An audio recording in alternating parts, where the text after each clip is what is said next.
ಎಲ್ಲಿ ಬಂದ ನೋಡಿ ಬಸ್.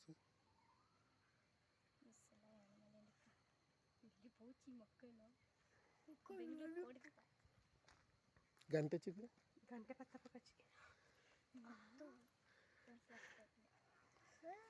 ಎಲ್ರಿಗೂ ನಮಸ್ಕಾರ. ಗಂಟೆ ಇವಾಗ 10 ಆಗಿದೆ. ಮಡಿಕೇರಿಯಿಂದ ಬರೋ ಬಸ್ಸು ಶಾಂತಳ್ಳಿ ಮೇಲೆ, ಸೂರ್ಲಬ್ಬಿ ಶಾಂತಳ್ಳಿ ಮೇಲೆ ಸೋಮವಾರಪೇಟೆಗೆ ಹೋಗಬೇಕು. ಮಕ್ಕಳು 10 ಗಂಟೆ ಆದರೂ ಕ್ಯೂವಲ್ಲೇ ನಿಂತಿದ್ದಾರೆ ಬಸ್ ಹತ್ತಕ್ಕೋಸ್ಕರ.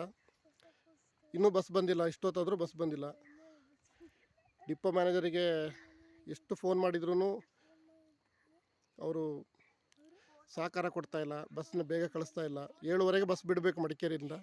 ಇವತ್ತು 8:45 ಬಿಟ್ಟಿದೆ. ಜನವರಿ 24ನೇ ತಾರೀಕು ಇವತ್ತು. ಬಸ್ ಇನ್ನೂ ಬಂದಿಲ್ಲ, ಕಾಯ್ತಾ ಇದ್ದಾರೆ ಮಕ್ಕಳು. ಬಸ್ ಬಂದಿದೆಯಾ ಮಕ್ಕಳೇ? ಎಷ್ಟೊತ್ತಿಗೆ ಶಾಲೆ ತಲುಪೋದು ಇವತ್ತು? 11 ಗಂಟೆ. ಕ್ಲಾಸ್ ಸಿಗುತ್ತಾ ಇವತ್ತು? 11 ಗಂಟೆಗೆ ಎಷ್ಟು ಪೀರಿಯಡ್ ಆಗಿರುತ್ತೆ?